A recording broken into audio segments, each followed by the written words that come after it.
Good morning, good afternoon, good evening, wherever you are in the world. Thank you for joining me for this week's edition of the SMIE Consulting Midweek Roundup.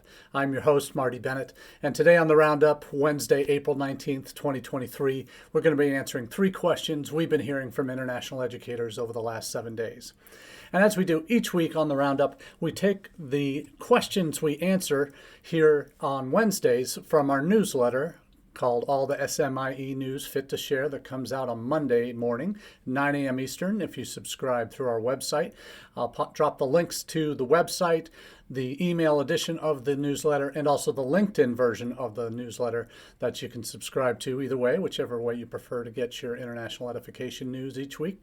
And just to say thank you to everyone who has subscribed in the last few weeks. We're now well over 1,000 subscribers combined between the LinkedIn version and the email versions from our website. So thanks very much for making all the SMIE news fit to share part of your international edification each week. So those news stories that we cover, generally there's 2 or 3 themes that we see developing around common news items that we see, and we put together these questions to then answer via these news stories and as to how international education and the way we do it in our offices in the United States and around the world, how that can be impacted by what these news stories might be pointing us in the direction that might be something new or different than we need to be aware of as we conduct our business. And oftentimes there are global events that impact what we do in international education, that impact policies and practices that in terms of how we conduct our business in recruiting students and taking care of students on campus and sending students abroad. And we cover that quite in depth here through the newsletter as well as the Roundup here on Wednesdays. So thanks again for being a part of the conversation. Also a shout out to those that are listening to the audio only version of the podcast version of the Midweek Roundup. Now let's get right into our first story of the day. And this one is, or the first question of the day, and that is, what is the value of current student social contact? And this may sound fairly intuitive and obvious for international educators that we know our survey data shows consistently over the years that future students, prospective students, want to hear from current students as part of their overall evaluation of different options for where they can study. So we see the value of that every day. So it's a kind of a rhetorical question. It has great value, of course. But I want to share an example of what we've been fortunate enough at UNLV to be a part of in the last year. We have, for those of you who aren't aware of the College Tour, it's a show that profiles different universities each season. They do usually 8 to 10 universities each season where they send teams out to the different colleges that they're going to profile, do in-depth interviews with them, see them in action in the classroom, in the labs, wherever it might be on campus, involved in activities off campus, whatever it is. So the College Tour produces a series of these, and our version for UNLV just released in the past week, and it's available on Amazon as well. It's downloadable on YouTube or watchable on YouTube as well. So it's something that we've seen great value in. And one of the reasons we got involved in the project is to really give our promotional efforts a boost for having great content that's all about our students, that profiles different parts of our campus community and different aspects of who our students are, where they're from, what they're engaged in. It's typically an hour show that premieres on the College Tour, and then they cut out each of the different student segments into a number of minutes, and we have I think from the versions that I've seen, we've got 20 different video shorts that cover these different experiences, that talk about the graduate school experience, student athlete experience, global experiences at UNLV, which I'm very excited about, military and veteran services, rebel health and wellness, be a part of the rebellion, UNLV in the community, Rebels Forever, talking about the alumni piece, diverse campus community, high impact research, rebel innovation and entrepreneurship, talking about student support and success, rebel life at UNLV, Hispanic serving research universities, innovative academics at UNLV, preparing students for careers, the power of diversity, adventure beyond the neon lights, access to education at UNLV, and the rebel advantage. All of these are kind of the themes that were of the different individual student shorts that they did. So the 20 different videos that can make up the primary episode. So about 2-3 minutes each student has to tell their story through the imagery and the video compilations that were put together. And now we have not only this massive episode that we can share out as a whole, but we can use each of these individual video shorts, 2 to 3 minutes each, with each set of students, or each student telling their story around that particular topic. So really exciting to see what this all looks like now. There's a landing page, which I'll be sharing the link to. It was in the newsletter this Monday as well. But it's the kind of content that I would hope every international admissions office would dive to have. Because this is the kind of content that paints that broad picture of your institution that only your current students can tell. And yes, not all of these, there's I think 3 international students that are in the mix here altogether in these videos, but it tells the story about life in all parts of the campus community, in the community outside the university, as well as life after university studies. So I think that's so valuable. A couple of the students that were profiled came for bachelor's degree and also did master's and doctoral degrees at the University of Nevada, Las Vegas. So there's so much content in there that is just going to have such amazing value for us as we push this out to our partners, global partners around the world, educational agents who are recruiting for us, to guidance counselors in international schools, so that they can have a real sense of who UNLV is and that they can share this with their students, and their students can find this organically and through intense social media pushes that we'll be doing as well to maximize the value of this. And in addition to those 20 video shorts that are all part of that same master episode, there's also Ask Admissions, Navigating Financial Aid. Obviously, there's domestic implications for all of these videos. And then Coffee with the President, where the host of the College Tour series sits down with our VP for Admissions and Financial Aid, with our president of the university, and go in depth into the university perspective behind the scenes, not just the student perspective. So it's really what they call the inside scoop. So I think there's some amazing content in this that will have legs far beyond the initial premiere this week of this content. So I'm very excited to have this now to share with our partners around the world that can in turn share it with their students and really extend the life of this and get into the hands of the students that want to come the real stories of how our current students have been living their lives and experiencing the campus and taking advantage of everything that the university has to offer.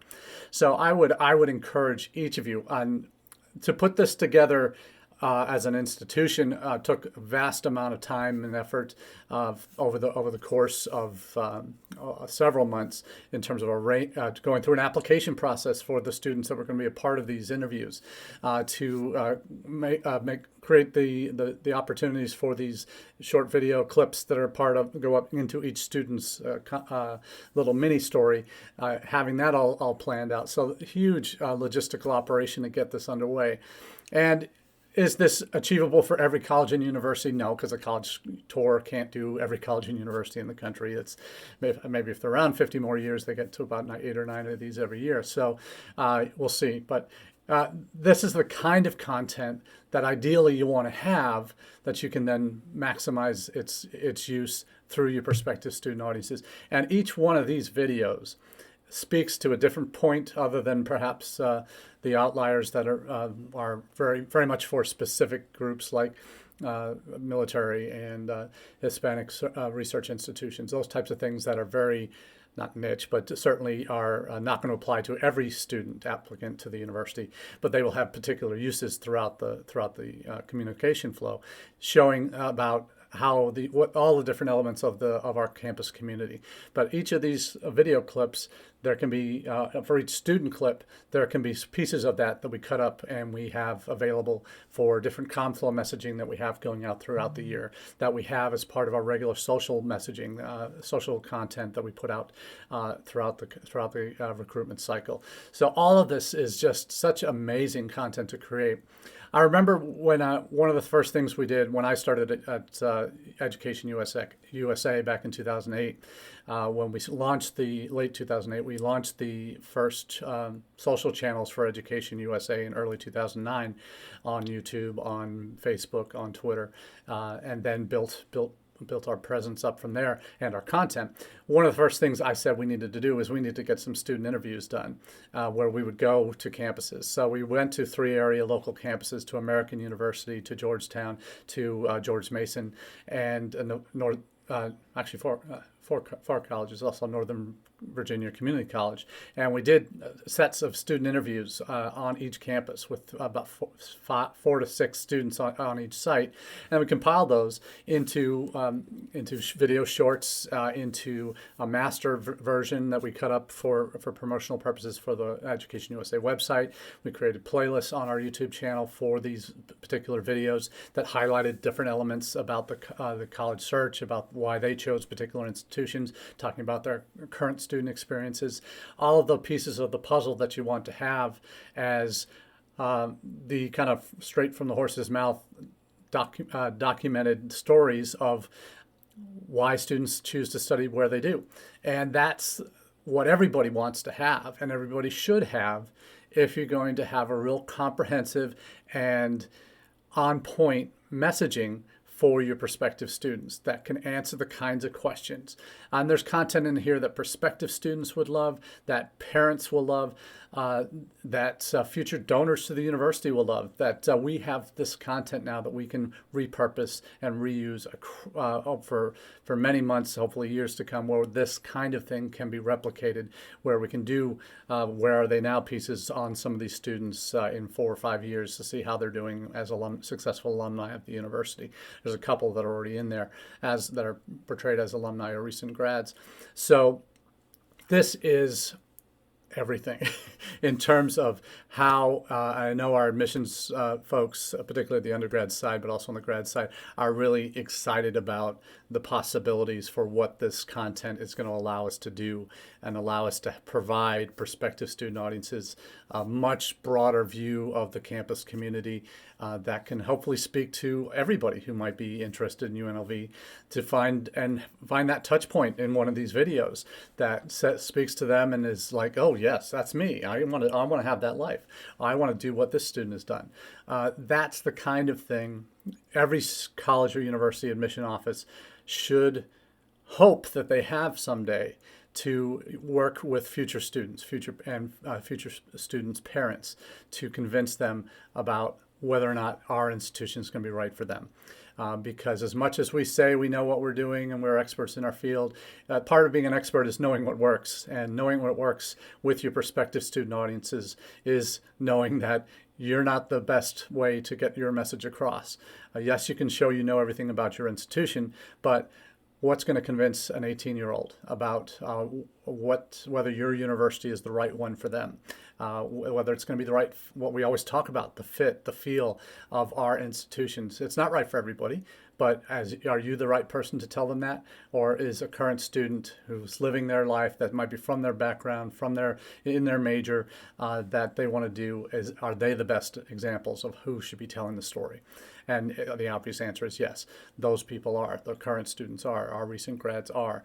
They're the ones who've been there, done that, got the T-shirt, and have lived that experience and can share with future students what that looks like.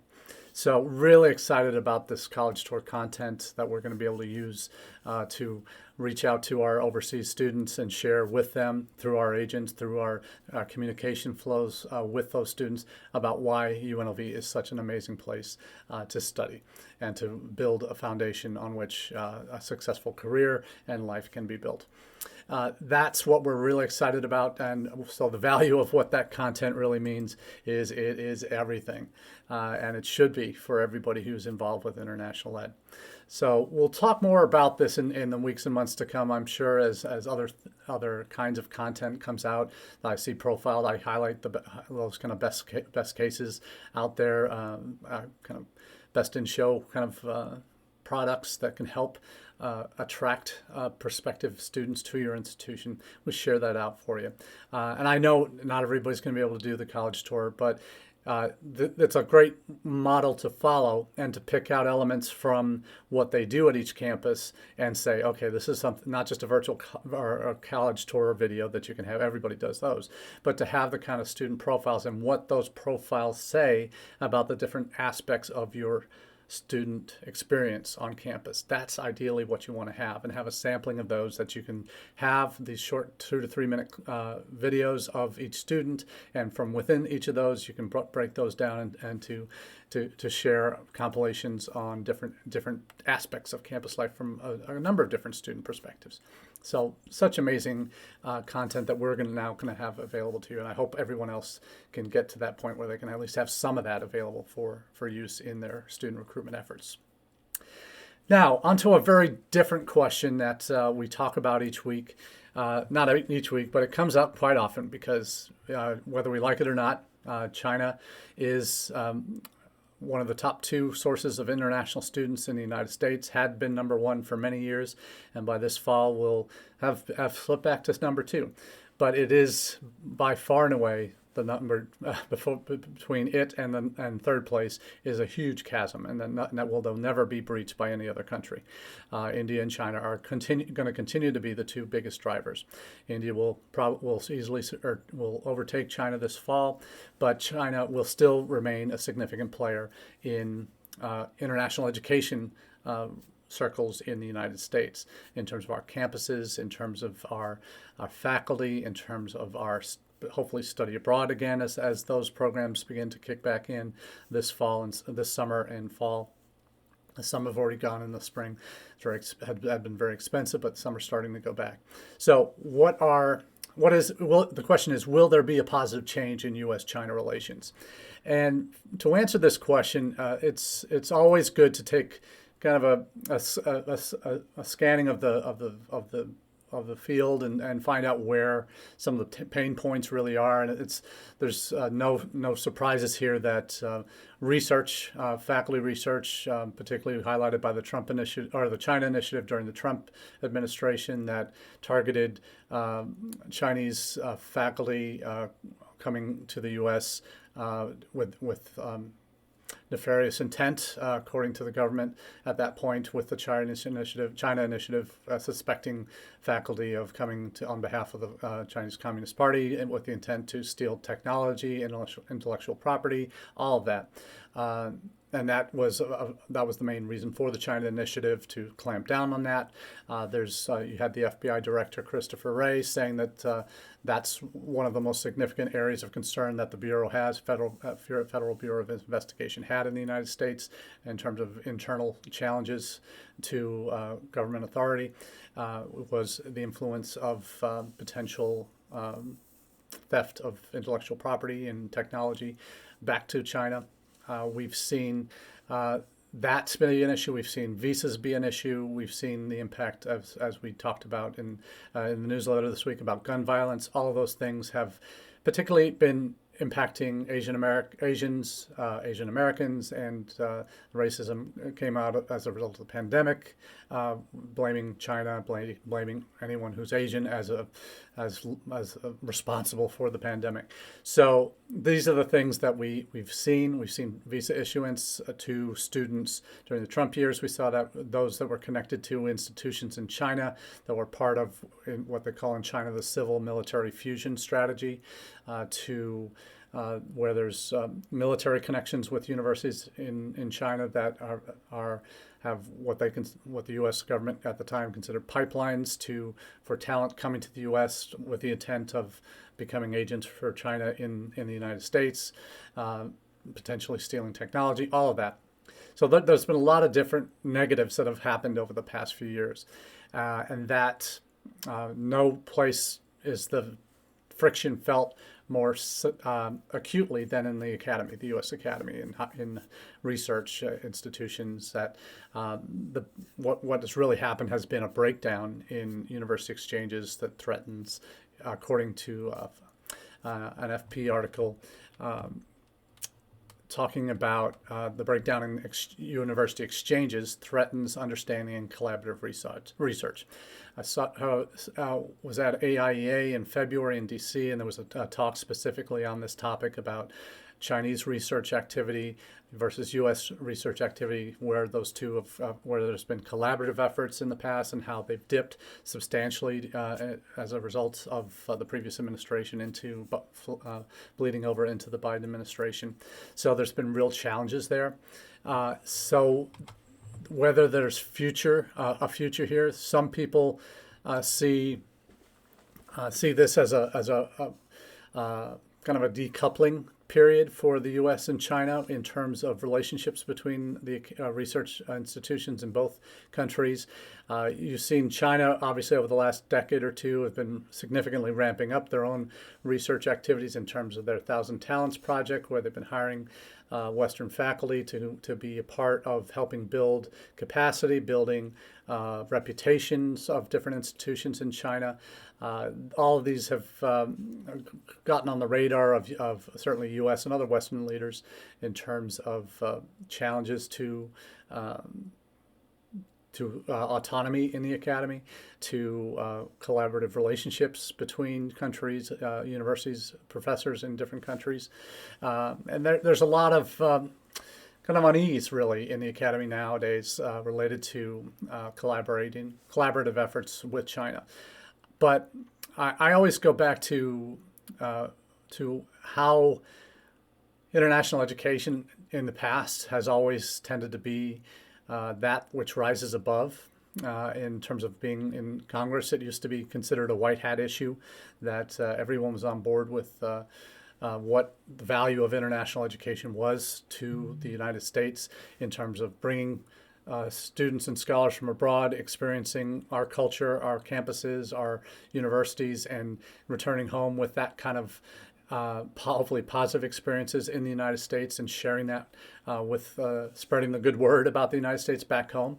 That public diplomacy piece that the U.S. State Department always sees as its prime directive when it comes to international education and everything that they do, where we've also seen other divisions of the U.S. government's commerce to sharing how economically powerful international education is as an export industry for the United States. So we've always seen these kind of positive elements attributed to international education.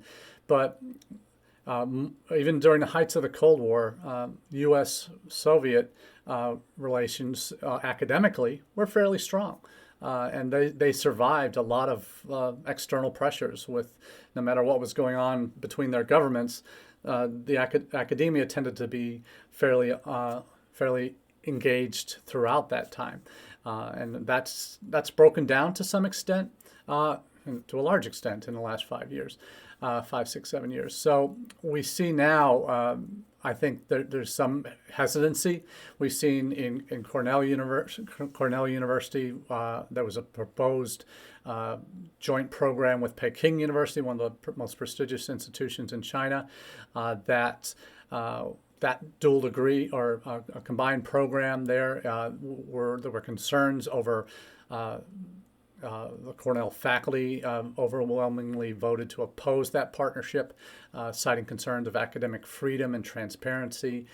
Students on campus were decrying Beijing's human rights violations and mass detentions of Uyghurs, and that from the student standpoint, from the faculty standpoint, and this is from an article I was quoting earlier from FP, it became very clear from the student standpoint, from the faculty standpoint, there was no interest in expanding the relationship in this way without more rigorous ethical oversight. And they did it anyway. And this is the university went ahead with the program earlier. So that was a real, and it's not, I won't say it's a symptom, but there's a certain segment of U.S. higher education that tends to be very susceptible to the whims and the wills and the elitism of academia in the United States at particular institutions, the more elite institutions where they see themselves as the beacon of freedom and humanity and everything that's good in the world, in terms of everything that their institution does and should do. Divesting from fossil fuels companies and all of these things are part of their ethos at this point. Covers a wide range of issues, but the China piece on human rights issues seem to be a real challenge. Now, what this program, this example of this program in Cornell, these kinds of programs have existed for decades with Chinese universities. U.S. and Chinese universities. State universities that I've been a part of have been part of 1+2+1 programs for at least 2 decades that partner U.S. institutions with Chinese partners to allow undergraduate students to do, at the end of 4 years, have 2 degrees, one from their Chinese original host university and one from their American partner university, as a way to bridge the gap between our countries. And I am always more in favor of engagement rather than disengagement when it comes to these kinds of issues. Obviously, we've had a very different situation in Ukraine and Russia's invasion of Ukraine last year. That war is certainly symbolic of Russian attempt to expand its influence, to reestablish its union, expand its influence throughout Europe, and trying to give itself a buffer between itself and the EU. That has massively backfired on Putin, and a lot of universities have pulled out of relationships. And there a lot of Russian universities were basically forced to, or decided they're going to follow what the government says. They're not going to muddy the waters or kind of throw up any protest to it, because they can't.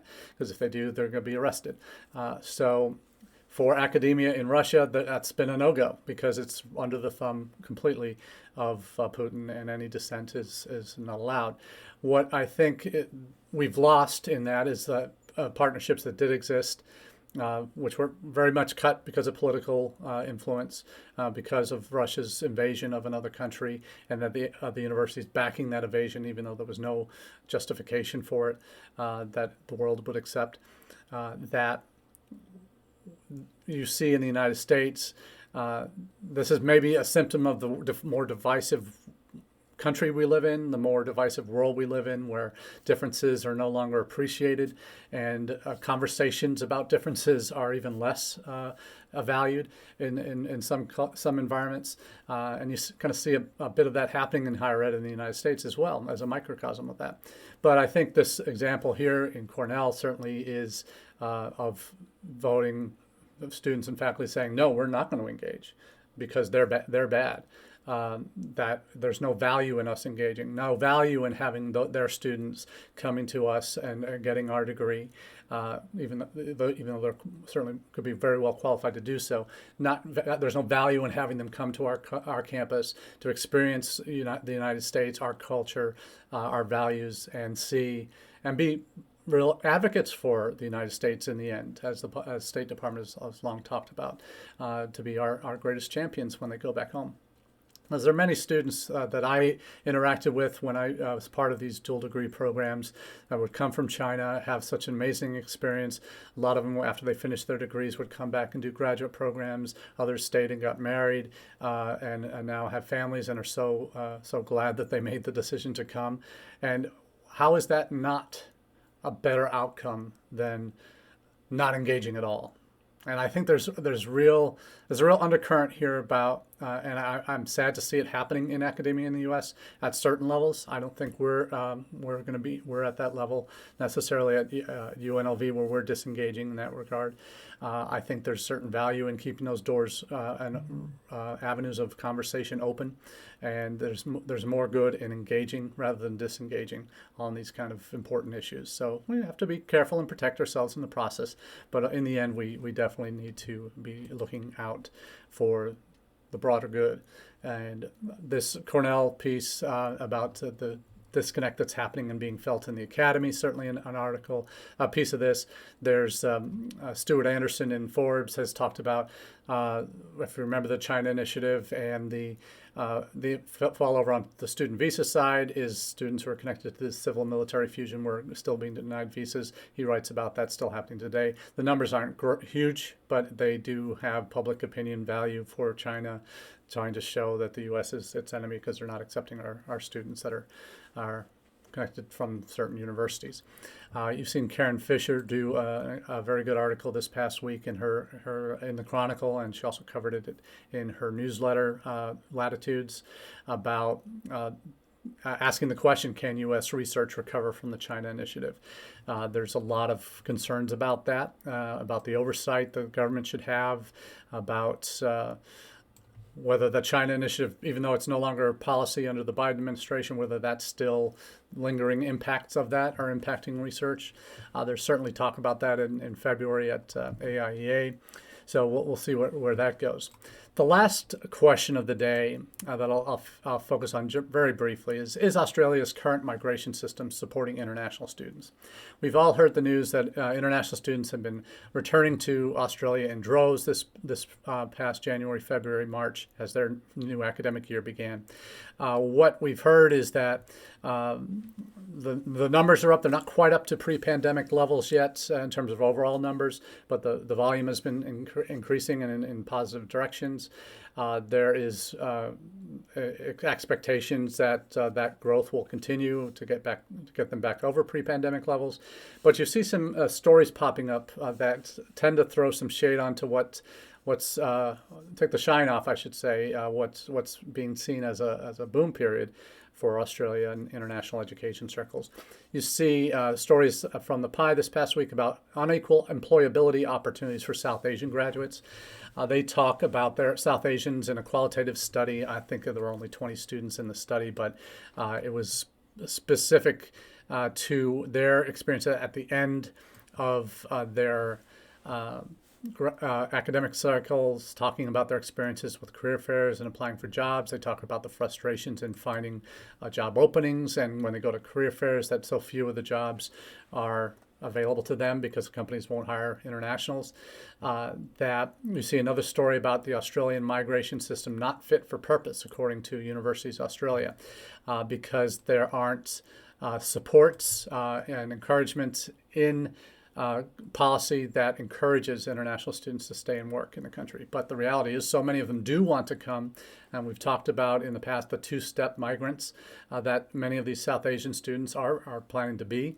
So there's there's data. The data certainly supports that it's not as easy a path, because only 16% of international students do go on to become permanent residents.